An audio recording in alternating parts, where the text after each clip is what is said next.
the wrestlers that we're going to see here this evening, maybe a little bit of a shake-up from what you could possibly expect. Yeah, there's going to be a little different lineup for the Cardinals than they normally would have. They're giving some other guys some opportunities. Should be a chance to get back on the winning track, though. Like we said, Little Rock did get shellacked last night by Oregon State. They lost 34-0. You mentioned Coach Erisman for Arkansas Little Rock. Bit of a familiar background, an Oklahoma City guy. So you said it probably before the broadcast. I assume we just got on the air, but they're going to shoot a bunch and shoot low and get that John Smith style that we've seen already. The Cardinal have seen because John Smith himself and his crew came to town. That was back just about a month ago. Now on tap for the Cardinal coming up, Menlo College just down the way. That's going to be at Haynes Prim Pavilion. Some of the nicest real estate in the country at Menlo College. And then Arizona State on the road early February is what that's slated for. Baptist, Cal Poly, and Oregon State to round out February. And then, of course, the Pac-12 and NCAA championships in early and mid-March. Yeah, excited to get to see Shane Griffith wrestle again. He's going to go out tonight at 174, I believe. And he's had some injuries of late, but he's back in the lineup.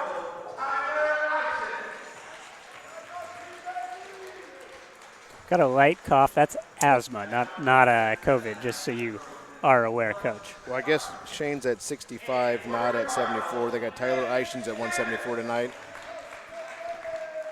And you were looking up at the lighter weights. It's going to be Suhas Chundy. Everybody's excited to see Suhas. I think Coach is excited to get some guys that don't normally get opportunities in the lineup as well.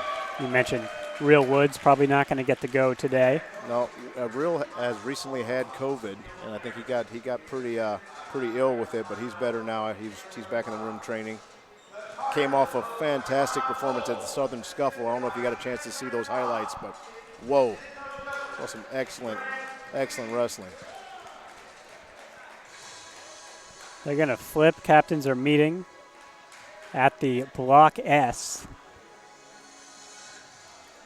So if we drew a beeline and looked out in front of us, we'd see roughly Hoover Tower from our broadcast position if we could see through the brick walls here at Burnham Pavilion. Then if we looked behind us, we'd see the Arriaga Family Sports Complex. That's basically just the student gym and recreation center. There's a couple of them on campus. It's a big campus here at Stanford, but that would be directly behind us, and then on behind that, Maples Pavilion, just behind Palm Drive. Gorgeous kind of end-around drive here on the campus of Stanford University, lined by, you guessed it, palm trees. I love being in Burnham. It's a little more intimate feel, and we can definitely fill the space.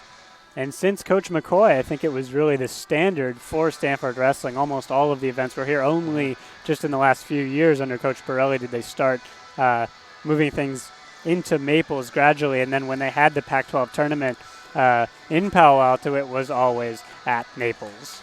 All right, we got Suhas Chundy up against Jaden Carson.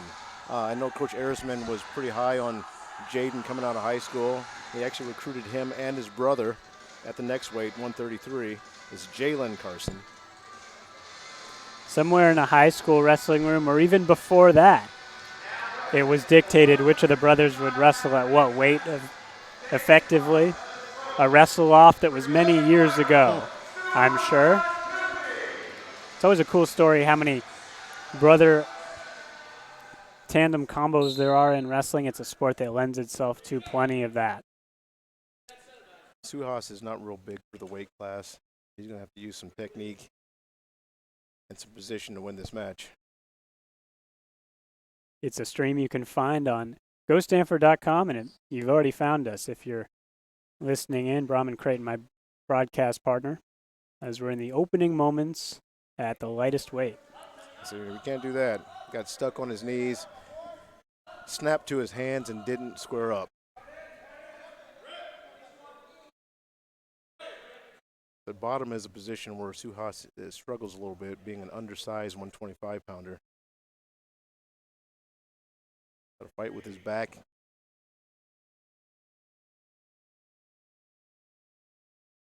Jaden looking to pull him back into his lap. He likes that claw ride. Crotch and claw. Doing a good job staying on his toes, keeping pressure forward. Whenever Chundy tries to get up, he's greeted with that kind of spiral ride and then just the ankle getting clipped whenever the weight finally does transfer back. Well, to get off bottom, you need three things. You need to have your hips underneath you. You need to have hand control. You need to have your head up. He doesn't have any of those things right now. And the riding time is building up. Getting up towards a minute now. Again, first frame, first match here at Burnham.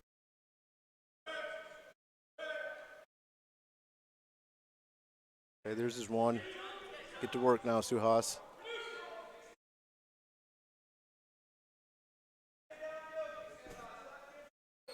So I don't like his stance because he's completely square. He doesn't look like he's wanting to take an attack. And he bailed a little quickly on that shot.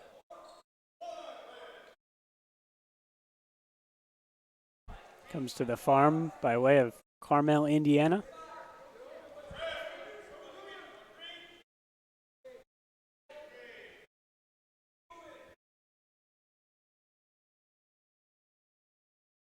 Suhas is, I don't know what he's looking for here on his feet. Just sort of standing around.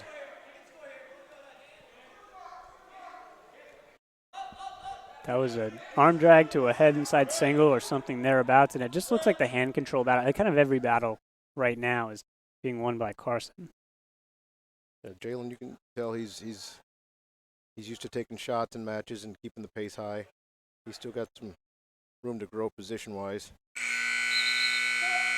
I think Suhas is a little bit used to losing, so he's not doesn't have the right attitude right now to win this match. It was a tough first year on the farm for him from a wrestling perspective, 0-7 overall. When you don't get a lot of success in the room, it's hard to have a reason to feel confident on the competition mat.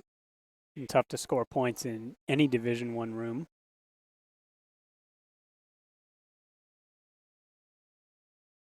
He's sort of just holding his base. He's not really looking to come up out of there. They hadn't started the clock.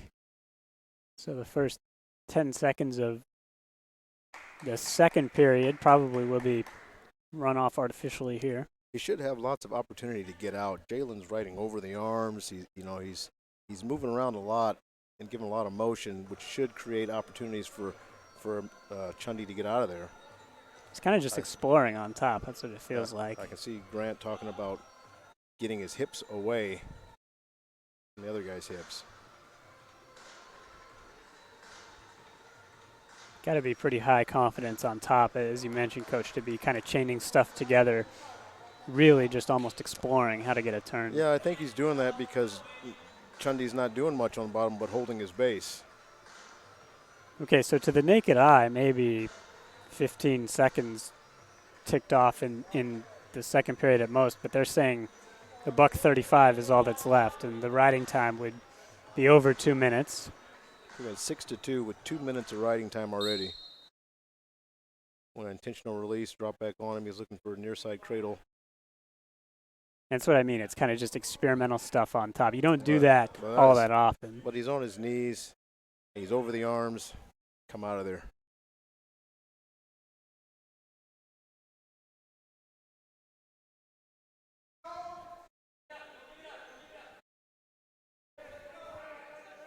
He's got to get his base back, get his hips underneath him, get back to his feet.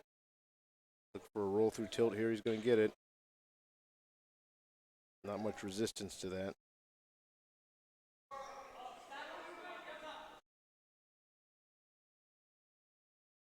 The coaching staff's not real animated over there.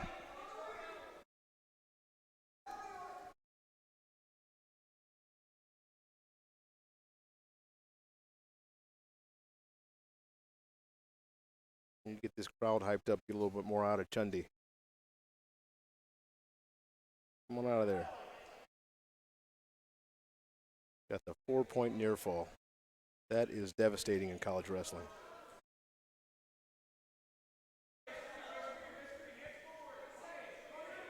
There's 20 seconds left. Here in the second, we're at 125 pounds, Carson and Chundy. Ramen, not much to speak of here for Suhas. There's that roll through tilt again. He's not fighting for hands. He's not coming up. He's not fighting with his back. Got a lot of work to do on the bottom there. Coach Cole is very excited about the guys he's got coming in next. Not that he's not excited about the guys he has, but he's very excited about getting his first recruiting class in here. And I think you're going to see a different team next year. You know, Coach Cole coming from Cornell University. He was out at Cornell for 28 years. Oh, there's a nice shot by Suhas. Come on up and finish that. Nope, don't go to the head yet. Don't get greedy. Got to get the foot up and get behind his body and back trip him. Right hand should go to the ankle and get that foot up to his armpit. He stays on the crook of the knee like that. It's just so heavy, so you can't finish like that. Oh, right to a drag. You got to chain wrestle. How do you kind of, as you see, they're on the edge now. How do you kind of taxi that hand down from under the crotch of the knee to the foot? Well, he's got to transfer from the outside of his body to where the leg's in front of him, and he's behind the guy. So it's working good skills there and switching that leg, transferring it from the outside to inside. I actually did a little technique video with Coach Chinzo just yesterday on that same technique. Chinzo was teaching a kick out from that position as you transfer it. Suhas is just stopping between moves. He had the leg up, the leg got taken away. They went to the mat, he stopped. You know, you also have a YouTube tutorial on that. This is not a paid promotion. No. But you can check it out. Bait and train. I have too much free time on my hands. Back to that claw ride. He's kind of on the shoulder where it's not super tight on the shoulder like that, but he's not doing much to improve his position. A little bit of a glimmer of hope, though. There's under a minute to go. He's going to get teched right here. Yeah, he's going to get teched. We're going to see Jackson Desario next. Jackson's a starter, so we should see some more of what Stanford really looks like on the mat. Major decision there. Like Carson probably needed that one after taking a tough loss last night. Now we got Carson's brother coming out against Jackson. This is Jalen Carson versus Jackson Desario. Jackson's ranked number 29th in the country. He's had some good wins and some tough losses this year. I think he's ready to go tonight, though. Looked good in the practice room yesterday.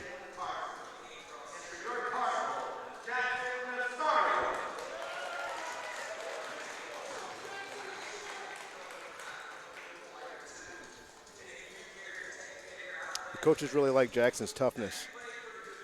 He's a hard worker. He takes his craft seriously. Jalen, to the naked eye, is a well-sized 133-pounder. Yeah, he is. Coach Arisman said Jalen was the most improved from last year on the team.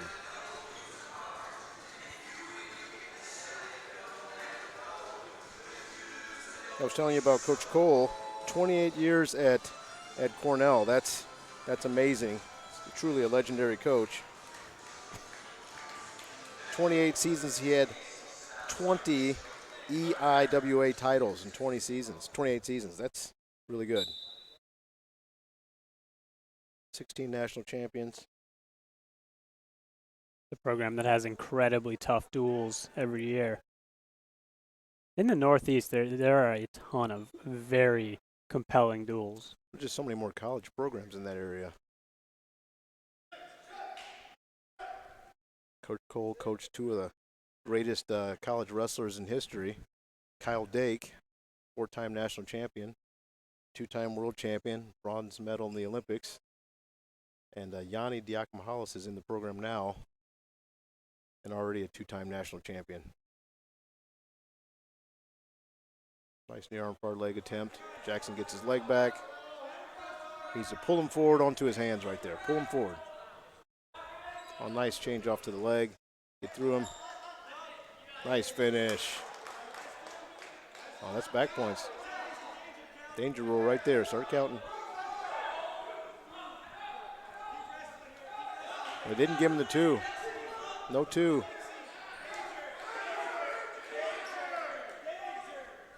Coaches are yelling danger rule. They want to count there. He can score with his legs there. If he takes his right leg over his head, he can actually put the guy right on his back from there. And you're going the other way with it.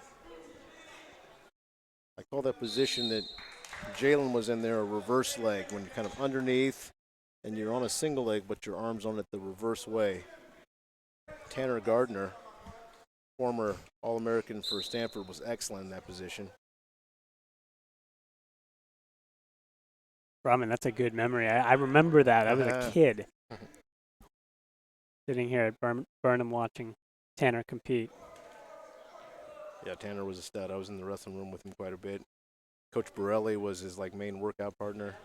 This is when Coach McCoy was the head coach.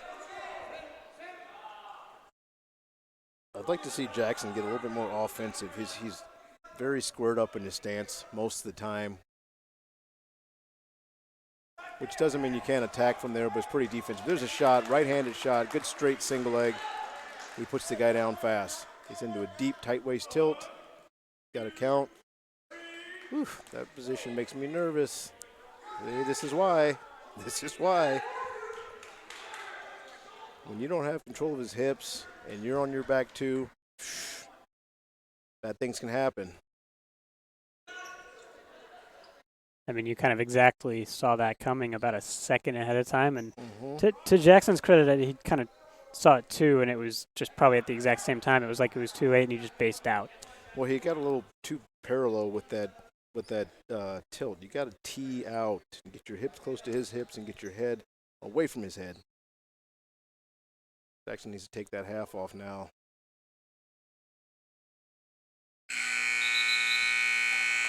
I see these guys, they're kind of like clingy, crab righty on top. They want to pull you back into their laps. They're not driving on top, they're pulling on top. I want to kind of have that almost like playing footsies is what that kind of has been called. You're trying to clip the heel and keep that crab ride feel. And it's just, I mean, this is a more one-sided match than it looks like on the scoreboard, I think, because of that. And Jackson chooses neutral. I mean, based on how easy those shots looked, I don't blame him. Well, I don't think that, I think he cut some weight too, so this is just an hour after the weigh-in. He might not be all the way recovered yet.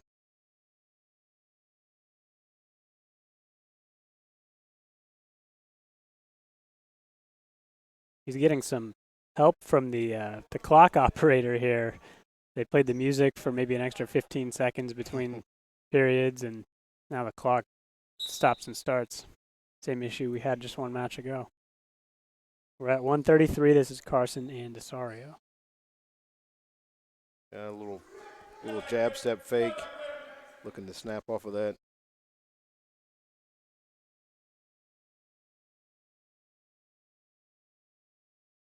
No guy really looking to dominate the tie. Kind of squirt off head to head.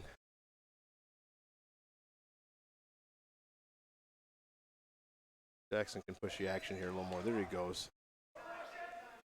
Not a true penetration there. He just sort of reached in and grabbed it. Showing some higher level finishing skills than Carson has to defend him. He got a really good bite on that far leg, and the shot was set up kind of just by a level change. Yeah. Sort of walked into him, changed levels, and grabbed the leg. Okay, this is the second or third drag I've seen out of these two guys. Now, these guys are brothers. I don't know if that means the whole team's going to do that, but I like to pick up on trends. I mean, he had a good angle. He was just a little too far away. Sometimes you drag someone too far past you, and they can redrag you just as easily. Or just run out of the drag.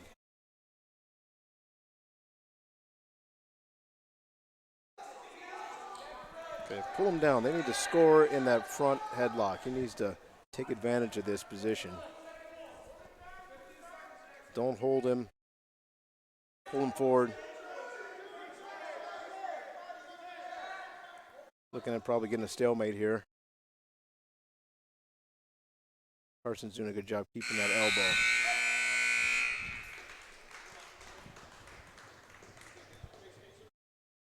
Carson takes down. What's the score here? What do you got? 8-3. Relatively high action. I think Jackson could push the pace here a little bit more in this third period. Go for the major decision. Chundy and Carson ended in a major decision, so right now Arkansas Little Rock out on top. Wasn't that a tech? A tech, excuse me. It was a tech. I was there. And I think he got the full complement of points for that tech because he did get near fall in the match.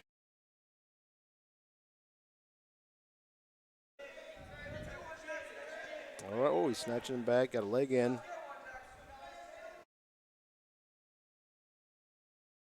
Now he's in a crossbody ride. Oh. Jackson making a roll that was ill-advised. I wouldn't have done that.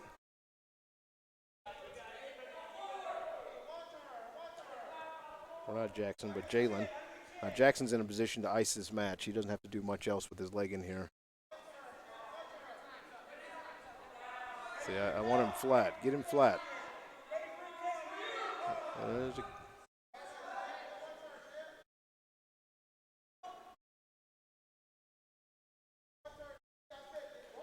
And Jalen Carson doesn't seem to have the skills to get that leg out. Oh, I spoke too soon. And I give up a reversal. Come on. That's absolutely wild that turned into points. Lost a little focus in that top position. I don't know if Desario is 100%. He kind of just hung out there on the mat for a second. I said he doesn't look himself. He looks a little tired. It might be that weight cut, like you said. Lacking a little pop. You know, at tournaments, it's 2-hour weigh-in for the first day of tournaments. At a dual situation, 1 hour, it's different. And then in a tournament situation, especially if you get a seed, hopefully you get an easier match that first match. And you're not wrestling the toughest guy in the bracket right away. Okay, decent win. I don't think he wanted to finish like that. 8-5, no riding time. Yeah, in a lot of ways, I thought that was more one-sided than the final score indicated. But like you said, maybe just a bit of fatigue there late. Well, you want to finish stronger than that. You know, you want to finish stronger than that. You want to send a message. College wrestling's hard. You're going to have some wins like that, but in general, you want to finish on top. Okay, now we got Poway's Jason Miranda. Jason's in for the real Woods today. I think Jason has plans to maybe cut into 33 later this season, challenging Desario for that spot. Connor Ward from the Little Rock squad.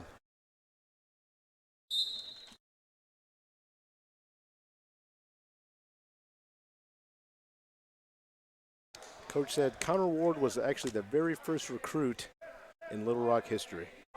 Wow. That's an interesting factoid. That's a cool finish to what was a shot that I thought potentially Ward might limp leg out of. He really just got caught by the shoelaces. Right. I don't think Connor is the most technical wrestler in the world. I think coaches look at him like he's a fighter. He's tough. He's a hard worker, but he's not a technical savant by any means. Jason, who likes to scramble and put the legs in, kind of a wide open California style.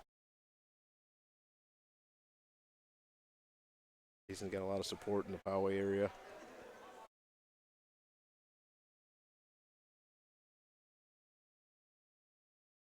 Nice overbar. Got a leg in on the right side, overbar on the left. He could tilt from here. He could half. He's looking to pull that bar back. Got a reinforced okay. Digging that half in there nice and deep. He's setting him up. He can do something here. What does he have to do to turn this into back points? He's going to pull it into his lap and tilt him there. Or as he starts to pull, he can readjust and drive that half back over the top. Kind of parallel riding right now, but he's working hard, so the ref's going to let him stay in here without calling him stalling. He kind of took the legs out and then threw them back in as if to heed a potential stall call. Potentially. So there's that first one on the bottom now. Ward kind of shucked the leg off, but really it was more just an active movement from Miranda. He's got that reinforced bar in there tough. Now he swung the other one back. He's going to look to jump out into the armpit. There he is. Boom. Sometimes it's difficult to turn a guy with 2 overbars. It's so tight that it's hard to get over that angle. He was running towards it like he was kind of well seasoned. Yeah, he knew what to do there. The guy, like I said, got tight on him. And from a defensive standpoint, can you limp arm out of it or not so much? I mean, it's not really what happened there. It was just the angle never got exactly right. I don't like to try. I'd rather stay out of that position. Stare danger in the face.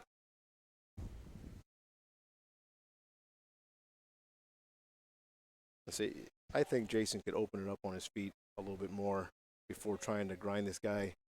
He's so much better than this kid already. I mean, he is just dancing on top. You're right. You know, he could have probably got a takedown, another takedown or 2, and still got riding time. 2 minutes, 42 seconds of riding time out of a 3-minute period. Connor wisely chooses neutral.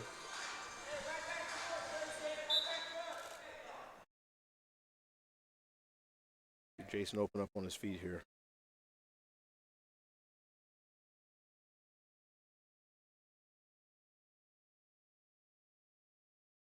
A shallow underhook.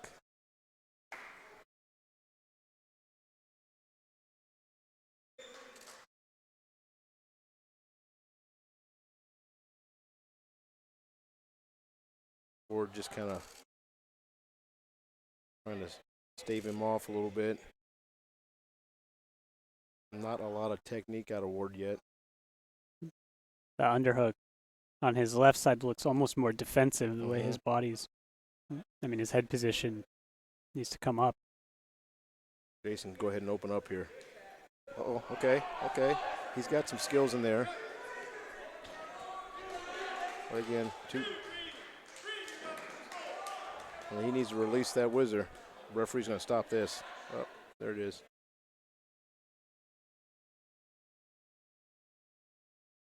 Lots of time in this period. He's got 50 seconds. You know, when you're on the edge like this, you drive him out, get a fresh start. If you're trying to kill the period, you're probably trying to keep him in this at this point. The fact that he was flat, you know, I like that. Says Miranda and Ward at 141.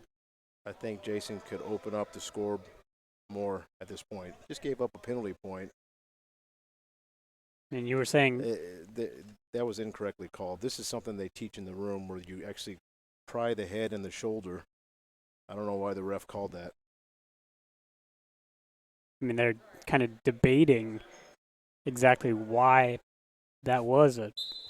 Chenzo's laughing over there because he taught him that. I know.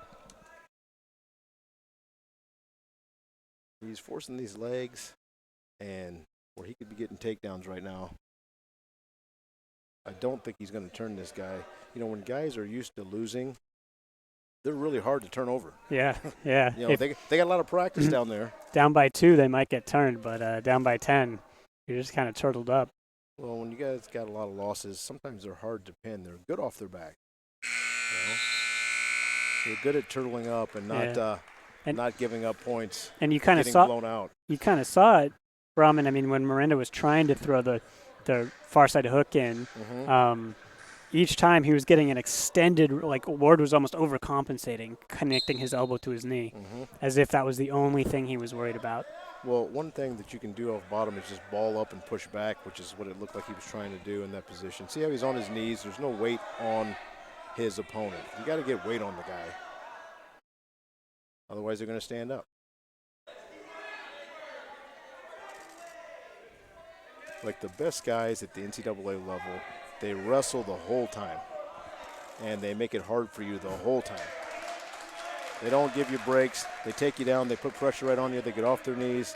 They're on to the next thing. Just constant improvement. Yeah, at NCAAs, as you get through the bracket, you just see it's like the whole thing is a giant chain wrestling convention. And you see a lot of go-behinds in the first 2 rounds of the NCAA tournament. When you get to the semis and to the later rounds, almost 0 go-behinds. Guys are so much tougher, and they just refuse to give up and let you run behind them. We're going to see a go-behind right here. We should see a go-behind right here. He should be pulling him forward. So when you let him lock on your elbow and you stick your arm in deep like that, that's a gift. It's a gift. Okay, there it is. Get that go-behind. Keep him in bounds. Oh, ooh. Dangerous. Used to call that the high flyer. The high flyer. Hayfield high flyer. Corey Olson from Nebraska. Amazing with that move in the 90s. Would catch the head, put his foot in the middle, kick you straight over the top, put you away. Coaches want him to fake. They want him to, there you go. He's kind of slappy where he should be clubbing a little bit more. Kind of seeing that, what you're calling a slap, which I think is an adequate definition. It's like at the end of a sequence of potential takedowns, but it never really turns into anything. It's like the exit. Yeah. Yeah. That's an okay match. What is 6-1 with riding time? Decent. I would think Jason could put more points on that guy. But it's a W. So we taxi up to 149 pounds. Joseph Bianchi will take on Elijah Cleaver. I haven't seen Elijah much. I've seen him in the room a few times. I know the coaches are making a point to work with every kid on the team.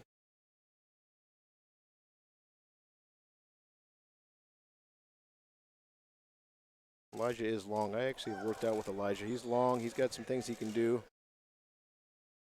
Like that low-level shot.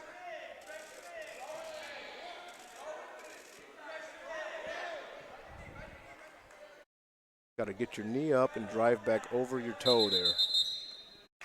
That was a missed opportunity. I mean, to my eye, Bianchi was kind of trying to funk his way out of it, but he was, but you know that wasn't a reason to stop improving from that position. He turned away and let his knee get turned the wrong direction. He has to turn his knee up and drive the weight back over. That Russian tie. Oh, I like it. He's attacking the body there.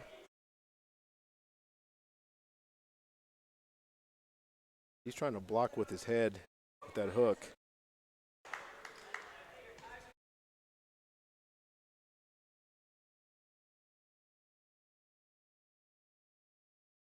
These guys with these sort of quasi-square stances, it makes it where they're not in position to take a bunch of good shots. It's like it's a defensive position. Right, the way Elijah's walking forward is almost as if to score off of defense. Yeah, maybe so.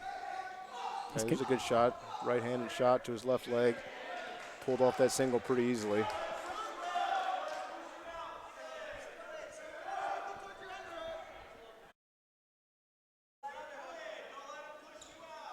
Elijah knows how to get his position back and block with his head. It looks like he could get pulled down to the mat, though.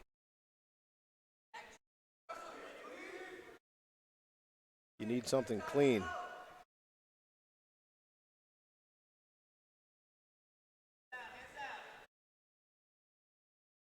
Well, Elijah's first shot was very much his best shot. Yeah.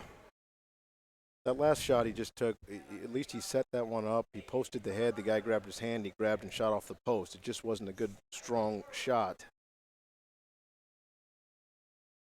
How much do you drill, as there's no score in this matchup at 149 pounds, how much do you drill as a coach, those spots where you're 80% of the way to a takedown?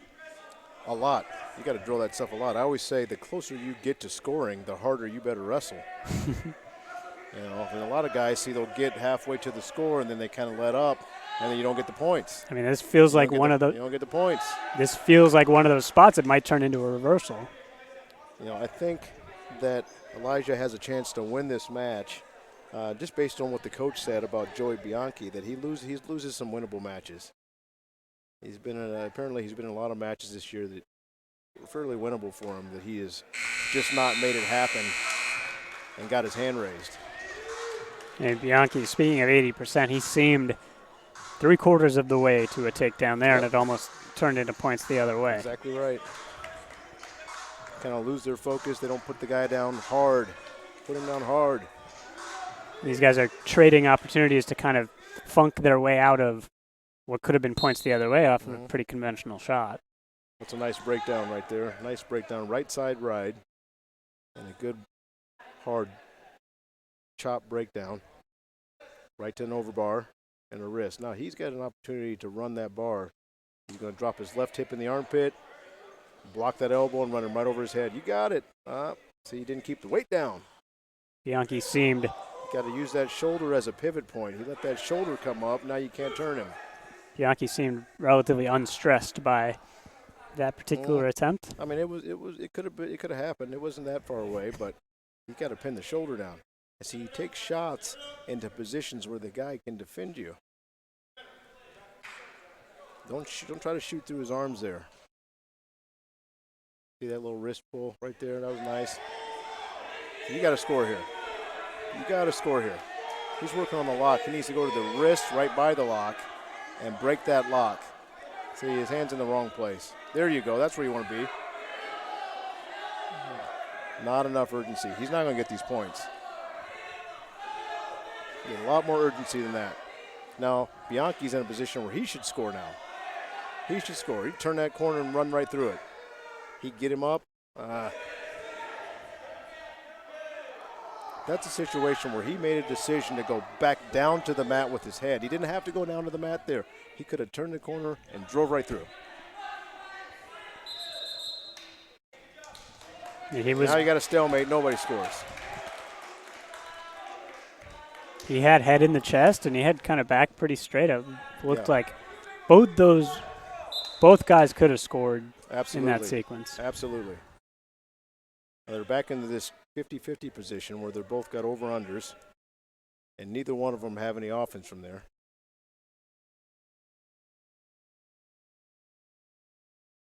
Their coach is talking about Russell out of that position.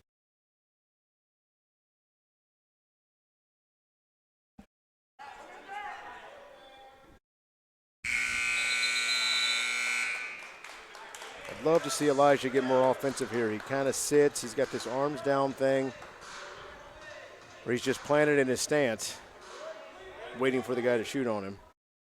It's an unconventional look. It almost gives up that you're trying to play defense to score points. Well, he's looking to counter wrestle when, you go put points on the board.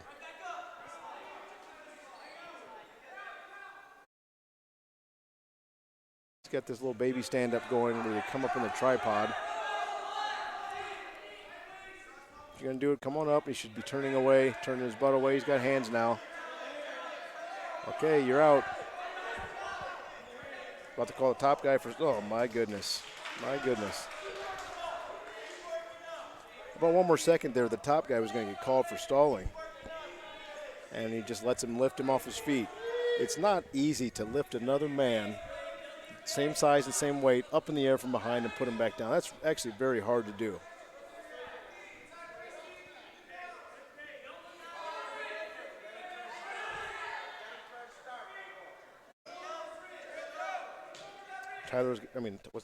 Not Tyler. This is Elijah Cleaver, he needs to have a little more mat awareness.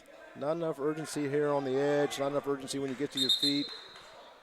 Referee just calls him for stalling, for basically crawling out of bounds. I think it was a good call. Yeah, I mean, at times things have seemed a bit in slow motion. Well, the coaches are getting a little more animated now. They want to win this match. 1-0. 40 in the second period. Those mat returns take steam out of you. Now look at his body. He's flat. My father used to say about this position, he says, looks like you're swimming with no water. Not good.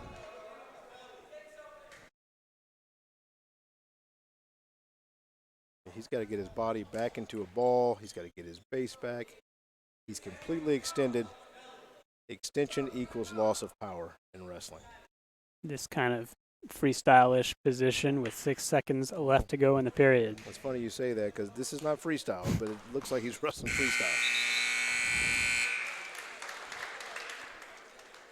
Oh, and that was it, too. That was the third period.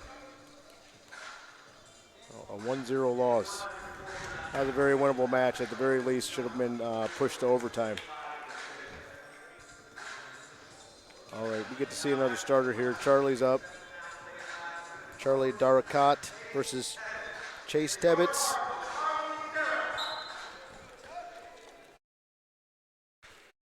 Charlie's a very strong athlete. Scramble already. Got to break that lock on his foot. If he can get his hip into Charlie, he can actually win this scramble. He keeps that foot, and he can even cartwheel up on his head right there and get his hips. Oh, okay, all right.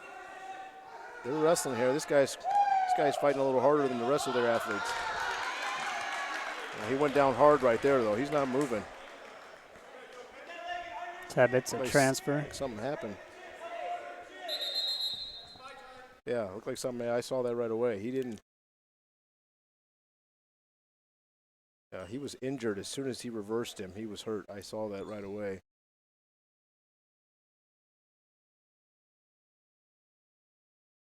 Tbit is a Washington guy. Coach said he's looking for an identity as an athlete. I think he was starting good tonight. He was wrestling hard. Hopefully he's okay. I think he's holding his ankle. Looks like kind of high ankle or shin. Never want to guess at these things, but he appears to be in a great deal of pain. Yeah, he's hurting.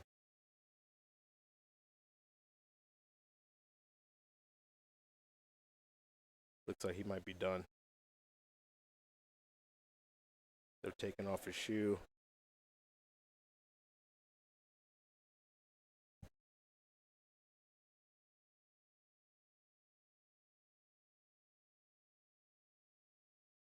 That's tough. Yeah, that's too bad. You hate to see any athletes get hurt. Well, maybe he's going to continue.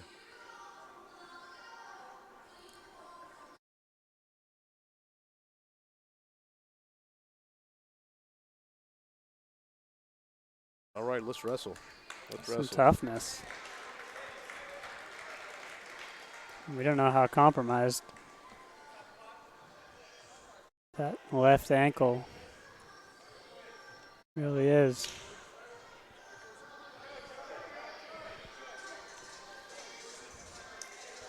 Now Charlie's got a green light situation. All right, they called a timeout. So this is a rule that's been around for a while. I haven't seen it that often. But when somebody calls a timeout, the other wrestler gets his choice. So instead of him going back down, Charlie actually gets an opportunity to go down and get another point. This is a strange rule. You just don't see it that often. Chase Tbit's going to have to put what looked like a relatively tough injury in the back of his mind. When Charlie's coming up to his feet here, he's throwing both hips out instead of throwing one hip out. So it's easier to keep his hips trapped because he's like throwing both hips forward instead of just one leg forward. See how he's hit it right here? Both his hips are trapped. See, when he got out, he actually threw his left side out.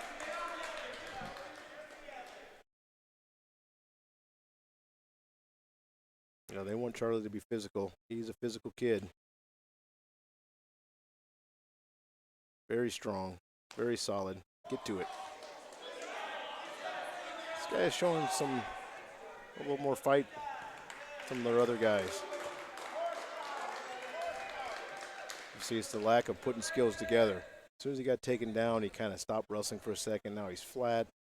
Tell you what, when you get flat in a college wrestling match, that's riding time. You know, that's riding time. It takes you at least 25 seconds to get back up to your base. I think Charlie's recognizing the situation. He has at least a partially injured guy. Gives him an opportunity to really score some points here with still 1:15 to go. Well, we are competing. You smell blood in the water there. You got to take advantage of it without trying to add to his injury.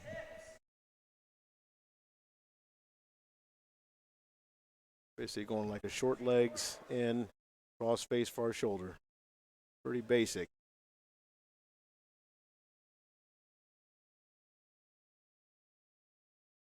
Yeah, it makes me nervous when those hips start coming up. He doesn't keep them flat. Oh, he's back in control. Taking a lot of steam out of this guy. He's got 40 seconds left. He could take that wrist on the far side, pushing that elbow up, looking to catch that cross-face far shoulder. It's a spot you talked about earlier where, you know, one guy is kind of just playing defense and being especially careful to not get turned. Yeah, well, he's not improving in terms of getting Charlie's weight off of him. He's just taking the beating right now. Right. But like I said, these guys that have, you know, several losses on their record, they're good at taking a beating. Right. You might have a high desire to stand up, but your muscle memory is to simply not get turned. Right. That's exactly right.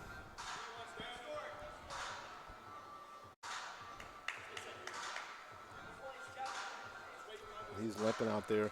You know, when I was competing in a duel situation, I would always look at the guy's record on paper before the duel, and if he had 5, 6, 7 losses, I would always say to myself, well, he won't mind losing to me. That's a fascinating phrasing. I like that. It's all psychology. Surely he won't mind. Becomes a bit of a poker game, understanding where someone's mental is likely to be. Well, I'll tell you what, if he's got one loss or no losses, you're in for a dogfight. He's not used to losing. He doesn't want to lose, and he's not planning on losing. In the words of Mitch Clark, I shoot, I score. He shoots, I score. I think Dan Gable said that, but Mitch can have that too. All right. Mitch can have that too. I think well known. I think you're right. Gable said everything first, though. Yeah, if it's a broad enough quote, then I can attribute it as I please, but I think you're right. All right, that was a good job getting one leg out. Now he's got a figure 4 on the body. I don't even know if that's legal. Is that legal? That's illegal, I think. Yeah, you can't. Figure 4 the body. Yeah, the ref's calling it. It's a pretty easy vanilla call there. Figure 4 the body. Can figure 4 the head. This is correct. Can scissor the body. That rule's been around forever. No figure 4 in the body. Squeeze him to death with that figure 4. Can't scissor the head. Charlie put him in that position, though, by getting the left leg out. You put a bunch of pressure on someone doing that. For sure.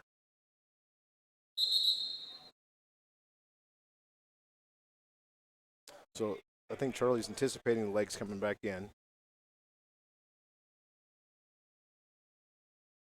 It'll be interesting to see what strategy is he going to explode up off the bottom when he knows legs are coming. I don't know if I love that starting position. He just kind of put his hands down, tried to get up. Knowing the legs are coming, he gave him a lot of opportunity to get his legs in. Now, he got away with it. Doesn't make it right.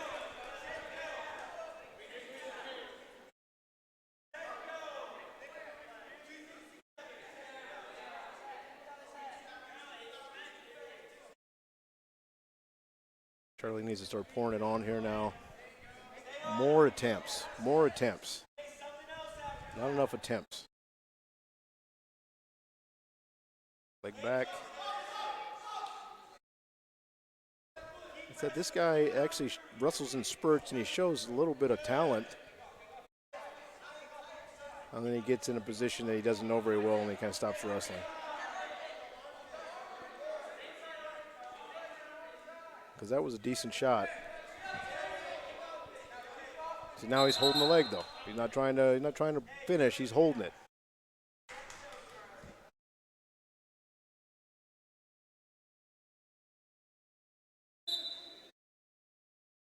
.30 seconds, and small change left to go in the second.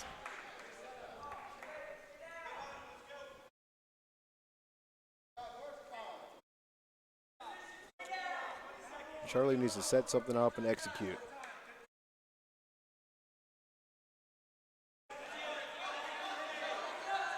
There you go. That was very nice. Stopped him, ran to the leg. Tough finish. Put the guy right down. Probably the smoothest sequence thus far. Yes. Right as the period expires. That's how we like to see Charlie wrestle. How we like to see him move. Crisp level change. And it's 9-1 as we get into the third.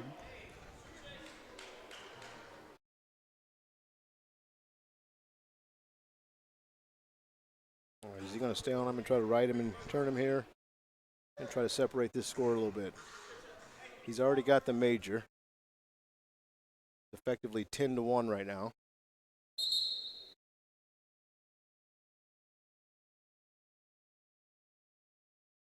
You have to fix the clock.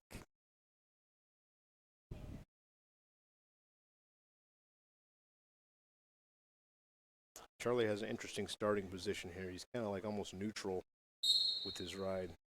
Not right or left, even though his right hand is on the right elbow. Sometimes you see guys fake one side and go to the other, but you don't often see guys just right behind someone. Mm-hmm. I think it's becoming more popular because you can't really tell where the guy's going off the whistle. There's that position that they called Miranda for. Let's see if they call it illegal again. I mean, there it is. It's to a T, the same thing. If he's going to call it. I guess he's been educated on this position.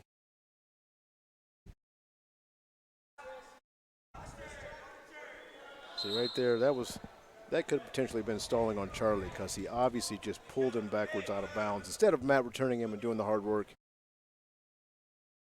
got to be careful doing that.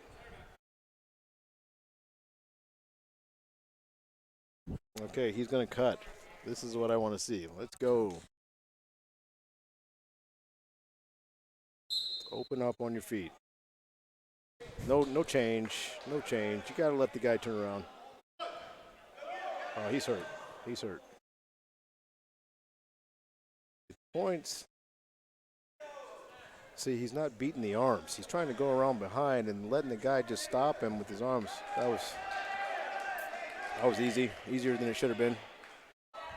He's got 1:15 to work. Good, hard shot. Okay, his head's down. This guy, I think, has some strong hips, the way he does that chest lock and gets his hips back. Charlie's a little bit vulnerable right now. This guy's, wow. Impressed by the toughness of Tbit. Well, the thing about it, though, he's not looking to win, though. He had a front head chest lock, got him pinched up. The guy's backing out, and you just walk him out of bounds. You don't try to score with it. Yeah, you don't get any points for that.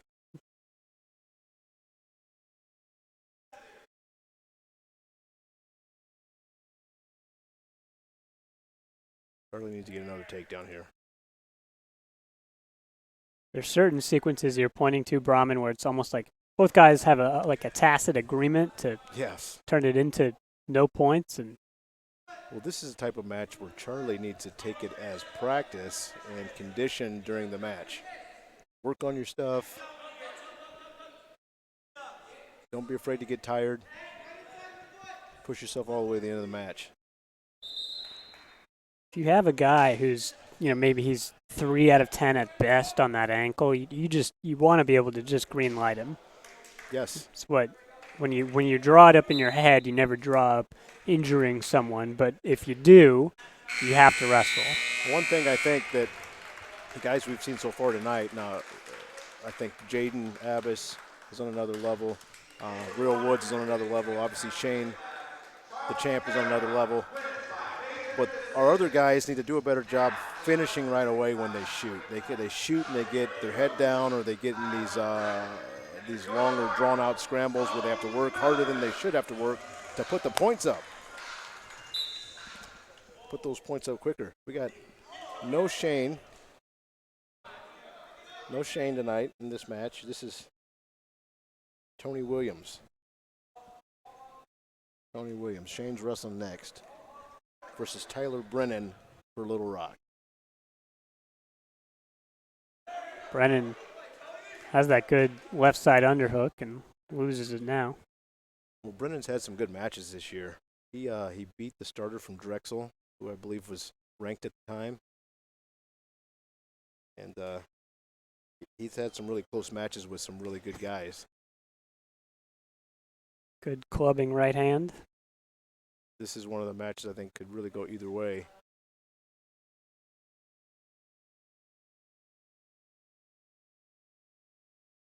This is my first time seeing Tony Williams in action.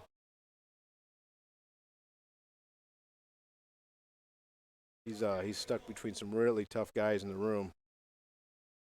Shane, Jaden, and Real. As well as Charlie. Got tough workout partners.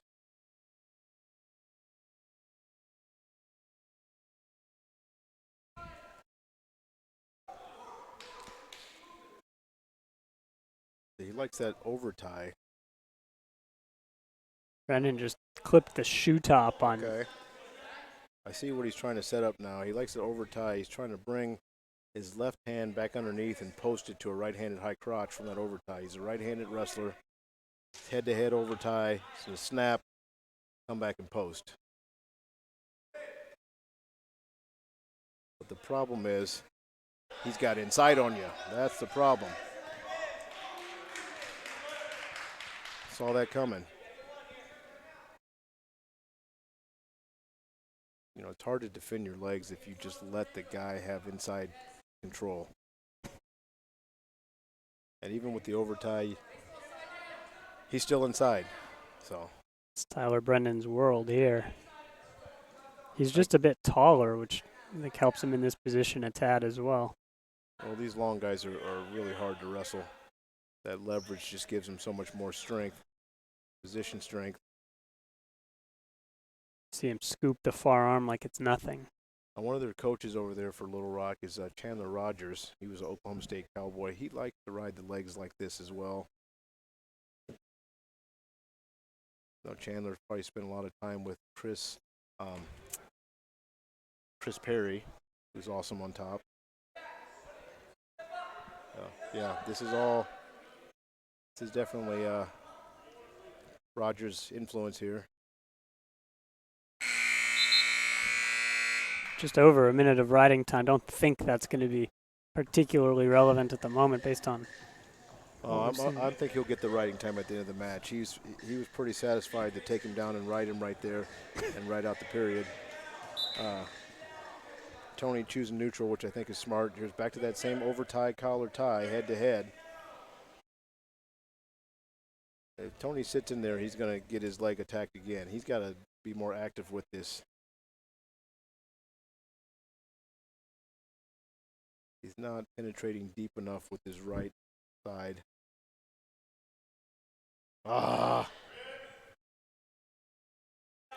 Again, just hands go to the mat, stops wrestling. There's an opportunity to square up hard and keep wrestling there. Yeah, I mean, they didn't call the 2 points until relatively late, and then the knee kind of just was. Well, he conceded. He conceded. You've pointed out, Brahman, just a couple pinpoint moments in these matches, and it's not in any way overly tactical. But yeah, guys, just in those split seconds could keep wrestling. Well, it's it's a mindset to catch yourself when you're not wrestling, because it's so easy to stop wrestling, because wrestling's really, really hard. And yeah, he likes this overbar pullback. Uh-oh. He's going to give him a haircut right here. Oh.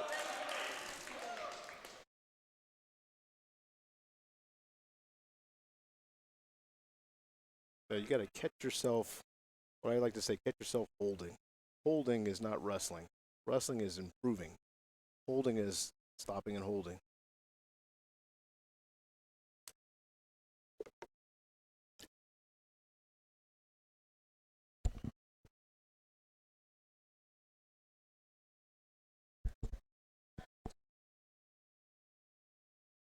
Tony's got to get the weight off of him. Got to get the weight off of him.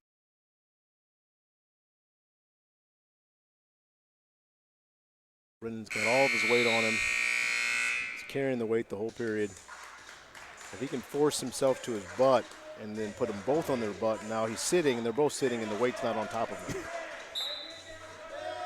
Seen a couple of guys kind of happy to surf on top and look for different ways to turn, and that is not Tyler Brennan. Brennan just kind of has one thing in mind, and seems like he keeps his mind on it on top. I think it's a theme for the team. You know, they all seem to want to put those legs in, and they like to pull back and crab ride and tilt. See, Tony, not enough urgency. The guy's reaching for your leg. Stop him.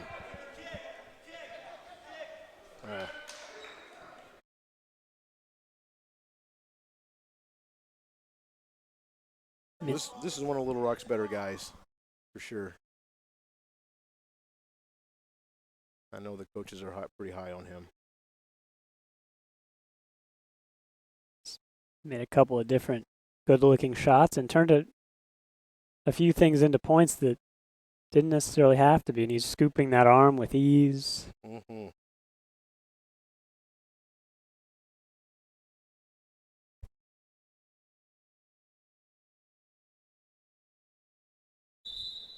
Now these guys need to do some edge of the mat work where they learn how to get off the mat or stay on the mat and make it look like they're still wrestling.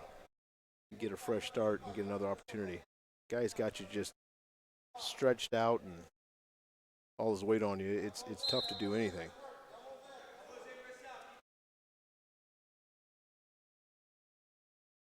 So now he needs to circle his hips away from the other guy's hip.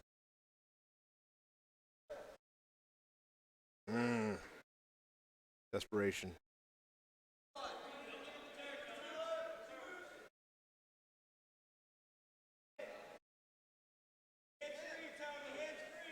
Well, I bet you next week they're going to be working on defending legs in there. Yep.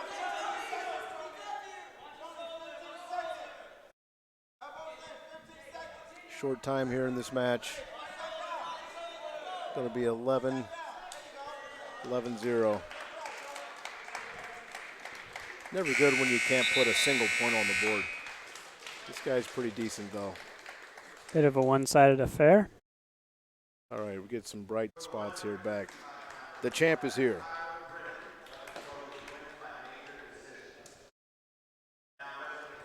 Shane Griffith versus Tristan Wills. Shane's ranked 4th in the country now. Dropped a little bit from that one spot. I think he's got 2 losses on the season. Had a little injury, but he's back.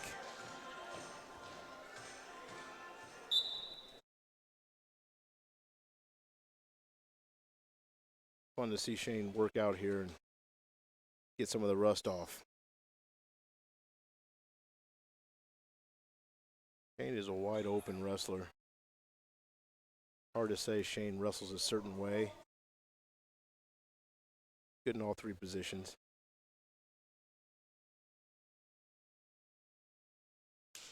He's not what I would call a volume shooter, though. Doesn't take 100 shots a match. When he does shoot, it's pretty strategic. In this overhook position.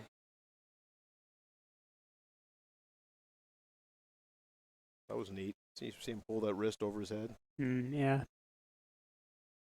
It's a cool look. He wants to duck that far side to the guy's back. Looking to turn in wizard kick here.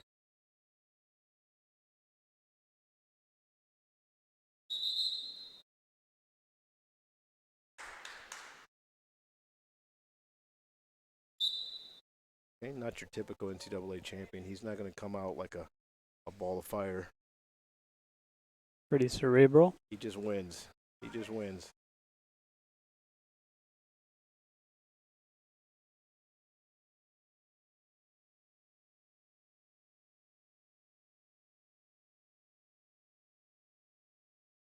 I've always been impressed with his mental toughness, that he doesn't lose any confidence from having closer matches.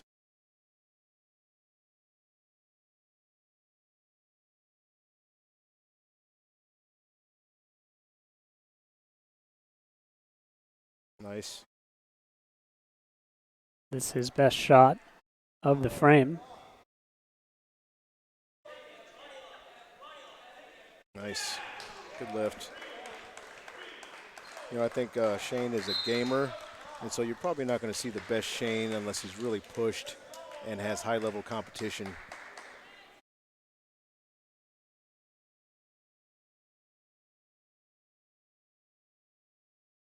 Hard to get up for every match.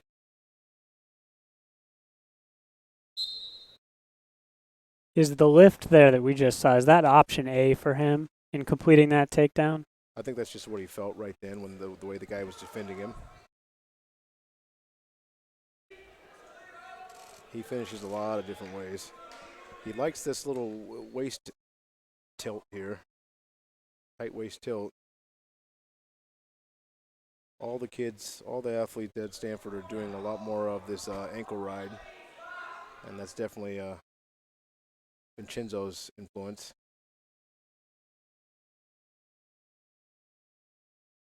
It's particularly tough to get out of because they do it on the right side.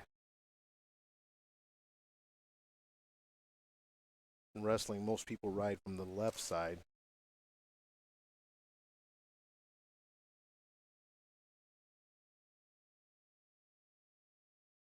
Short time in this period. He's just going to ride the period out.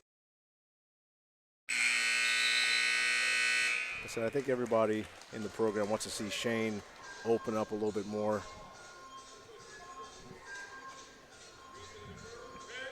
Couple of good looks in the first. A bit more one-sided than the score currently shows.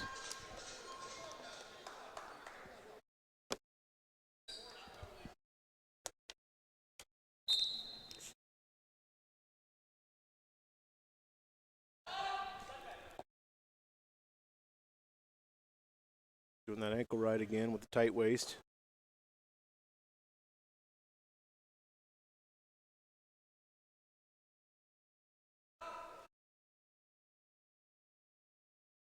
Shane won a national championship in the COVID year. He upset Miranda. That was a huge match. Huge match. I remember watching that match live. Awesome match. All those guys are back. He's got a stud from Cal Poly and Evan Wick that he has a loss to at the Reno tournament, no, the Vegas tournament. And I'm sure he's thinking about that loss every day. We will see Cal Poly here at Stanford. I think it's November or February 20th. Uh-oh. So the referee's watching that hand placement on the shoulder. Wants him to keep it legal. Keep it legal. It seems like he, by the letter of the law, has maybe gone slightly past legal, but you get away with a little bit there. Referee's watching. They just don't want that hand to turn vertically and put all that pressure right on the back of the shoulder. When the hand's horizontal, you can run it.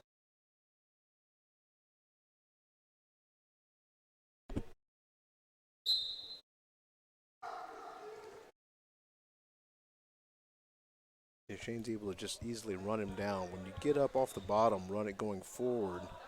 A good top man, that's what he wants. He's going to take you forward. You got to have back pressure off the bottom. There's that overbar again. People call it a chicken wing. He's going to drop that left hip into the armpit. Oh.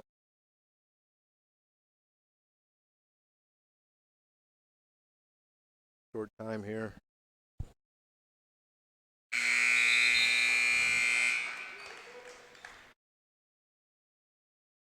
He's got the riding time all but locked up, but only 2 points the difference right here. Only 2 points. We'd definitely like to see a lot more points out of the champ.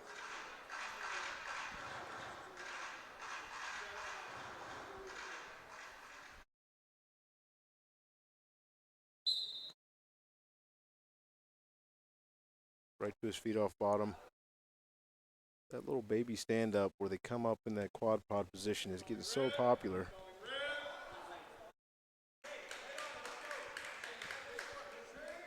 Let's see some energy out of you this period, Shane.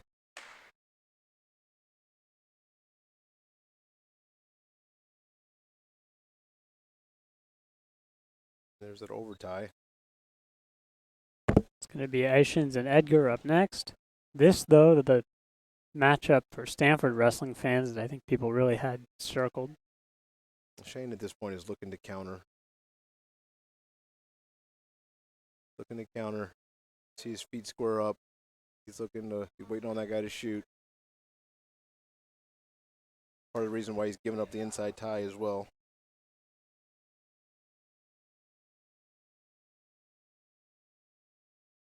Minute to go. Okay, all right.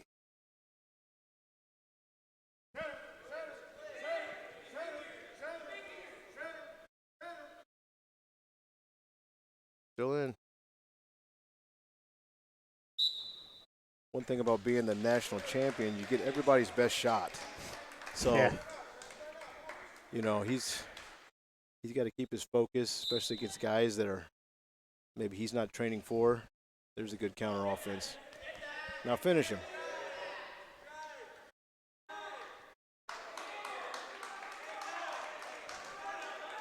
Now if he's able to finish here, now that will make it a good match.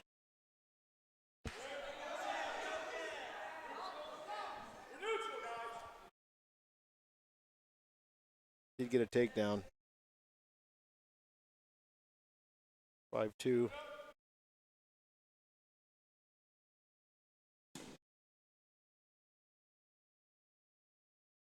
See, I know the coaches want a little more energy out of these positions at the end of matches. You got to finish strong. Uh-oh, Jesus criminy.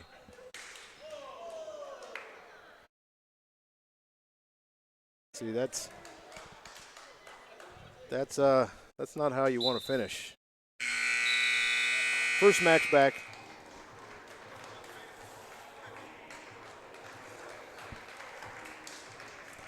Shane's a human.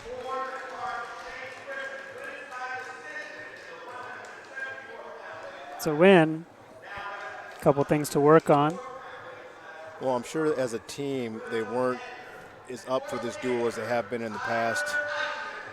You know, they've dealt with some COVID. They've dealt with guys in and out of the room. Guys aren't all the way back in shape.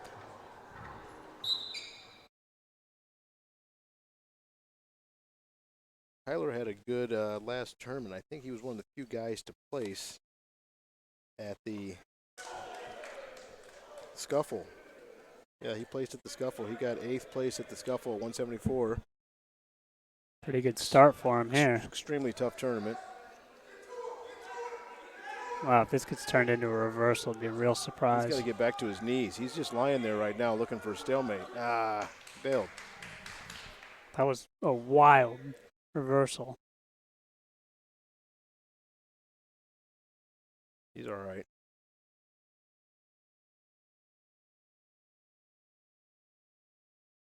With those legs in. It was all Iish in the first 15 seconds, and then the next 45 seconds were all the other way. Well, these guys are committed to riding legs on top. Good intel for when we see Little Rock at the Pac-12 tournament.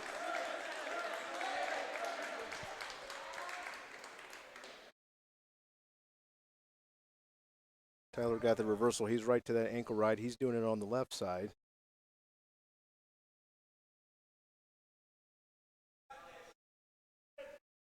Nice. Uh-oh.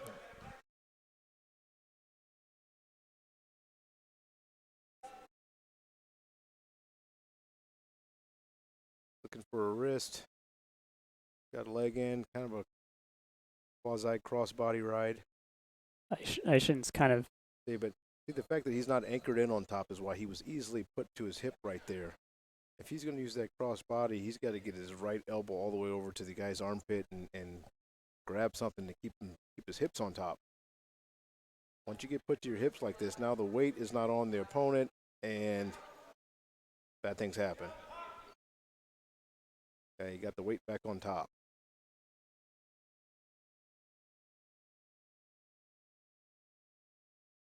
Bottom man not doing much to clear his wrist. I mean, the wrist control battle has been all Aishin's so far. This should be fairly easy, actually, to beat because the way Tyler's on his hip there. He's under the arm with his right arm, which is keeping this guy from reversing him. But he's not in good shape. He's pinned. Oh, that was close. Oh, boy. See?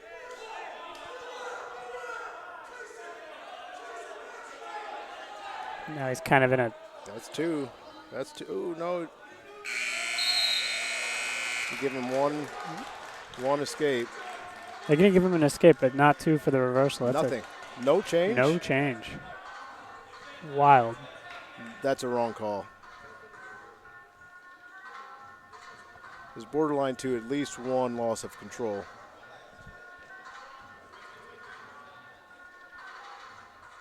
Let's see if Tyler goes back to those legs in.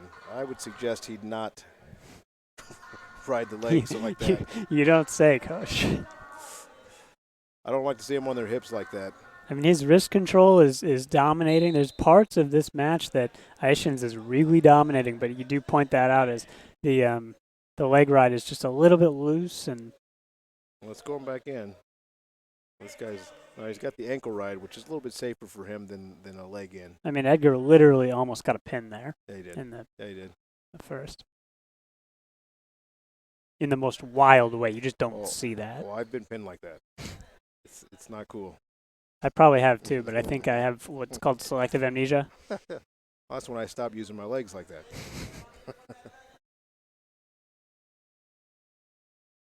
All right, okay. Take his face, man. Take his head. Take his head. Go. OMG. Take it. All right, I'm getting excited, Chris. Calm me down. He's getting there. He's 80% of the way there. Exactly right. 80%, and then he just sort of stopped. Almost connected the hands. Sometimes you got to force it. Still has an opportunity to do it. I mean, this is an all-offense position. Definitely cradle position, but then he let that go too. Back to the subject of leg riding, it's kind of ironic. So I do a lot of jiu-jitsu. I've done it for about 10 years. And you see jiu-jitsu guys have a more flowy approach to that crab ride or throwing the legs in. And good wrestlers, even if they've never done a day of jiu-jitsu, they can just walk right through a good purple belt or a brown belt because they just understand the leg ride is a fundamentally different thing. Yes. The tightness of the ride is something that matters in wrestling. It's not something that's really emphasized in jiu-jitsu until the higher levels. Well, when you're on top of a guy and the guy's trying to force like the guard position on you, it's really fairly easy to pass the guard and get your legs out of his lap. You see guys just kind of cut right through it. And sometimes it's simplicity that really dominates, where the ethos of jiu-jitsu in the 90s when it was in the U.S. was complexity.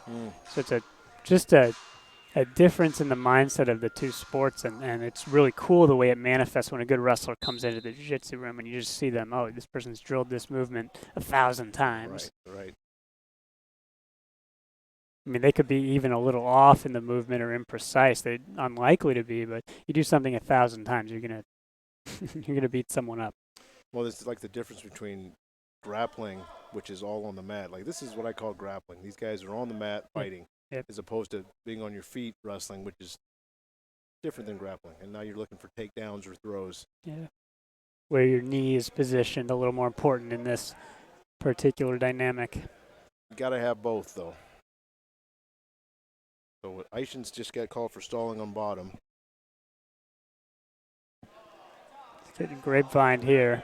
Like I said, stalling on bottom is never a good look. And he gets the reversal. Nice job.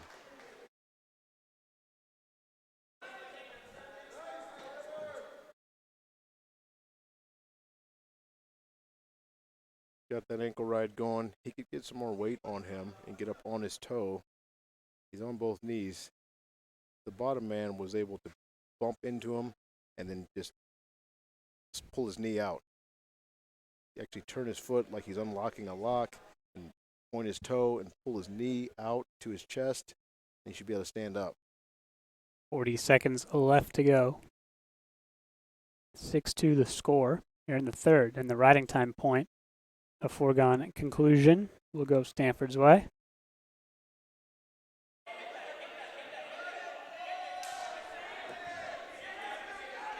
Okay, Iishin, go get it. Got that cradle locked up.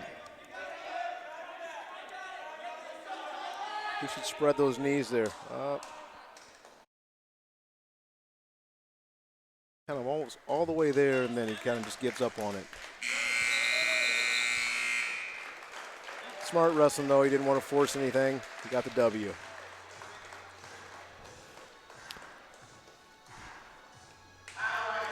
Okay, we got Nick the Quick Stemmi coming up against, who do we got for Little Rock? Looks like it's going to be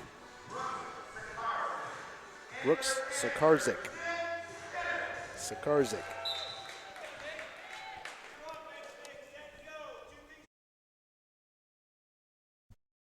Brooks had a tough season so far. Got one of the, oh, wow, that was kind of funky. A little step over with kind of some freaky hips there. A dangerous position for Nick for a second. Brooks got one of the worst records on the Little Rock team. Coach is looking to build his confidence.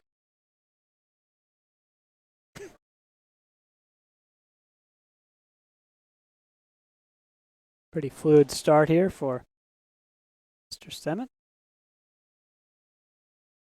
And I think Nick's last action was at the Reno Tournament of Champions, where he took 5th place. That was a fairly tough college tournament. Ooh, that was nice. He's working on top. That's really good stuff, Nick. I think he's pinned, ref.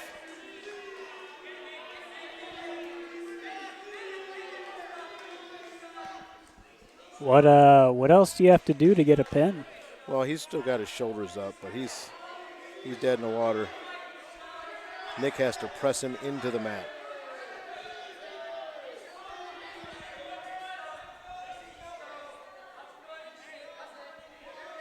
So Karzik kind of changed position there himself, and it allowed the pin to get deeper. Well, like we talked about earlier, not surprising it wasn't easy to pin him.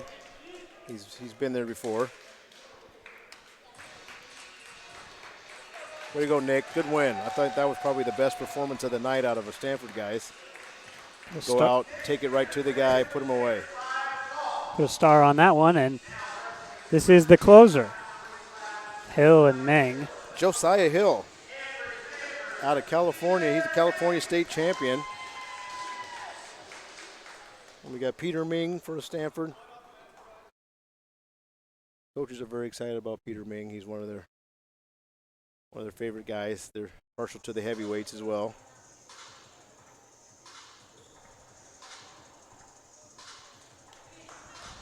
Just cleaning up a bit of blood.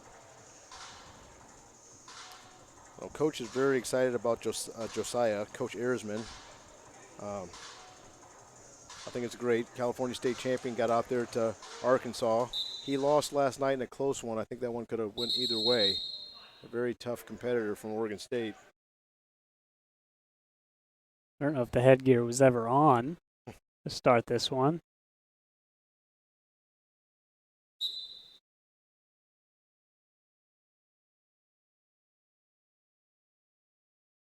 It's a big old heavyweight, Josiah.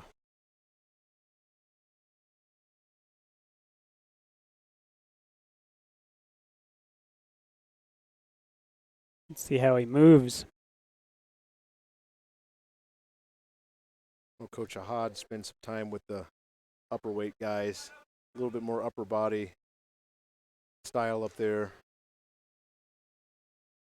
The Greco training really benefits. Wow. Guys like that one. Nice little fireman's carry. Almost like a drop in, almost like he did an arm throw almost. Extremely fluid. Once you get those big bodies moving, it's hard to stop that momentum. Easy stand up for Hill. He's definitely got a few LBs on Peter.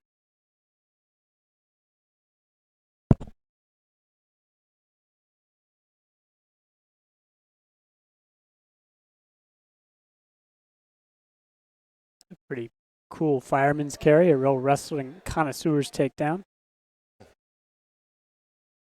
My father used to always say, fireman's carry is actually a heavyweight move. A heavyweight move. Saw it there. And it's a throw as much as it is a takedown. Mm-hmm.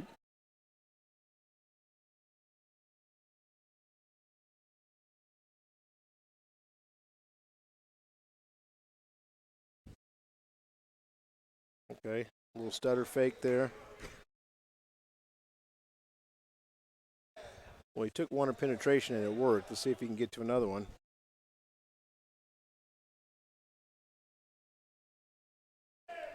Ooh, wizard kick. Athletic positioning from heavyweights. Uh-oh. Don't force. Wow, he's really going to bring him back in here. Watch your shoulder. That's wild. What a takedown. This guy's no joke. And they were almost all the way out. Like I said, I think Coach thinks Josiah is their best guy and definitely has the best opportunity to be an All-American. He's got 30 seconds here to stick him. He really just horsed him over, didn't he? That was wild. They were almost all the way out. He just turned the wheel and turned it into not only two, but there's the stop right there. I don't think Peter respected that momentum enough. Yeah, I'd like to watch that again. We're not going to get a chance to see it, but man, that was a real crafty end. I mean, a couple good things from Ming there, but at the end of the day, points go the other direction. 22-18. Coach Cole gets his first win in Burnham. Be awesome when we get fans back in here. Hopefully soon. It's going to be a bit.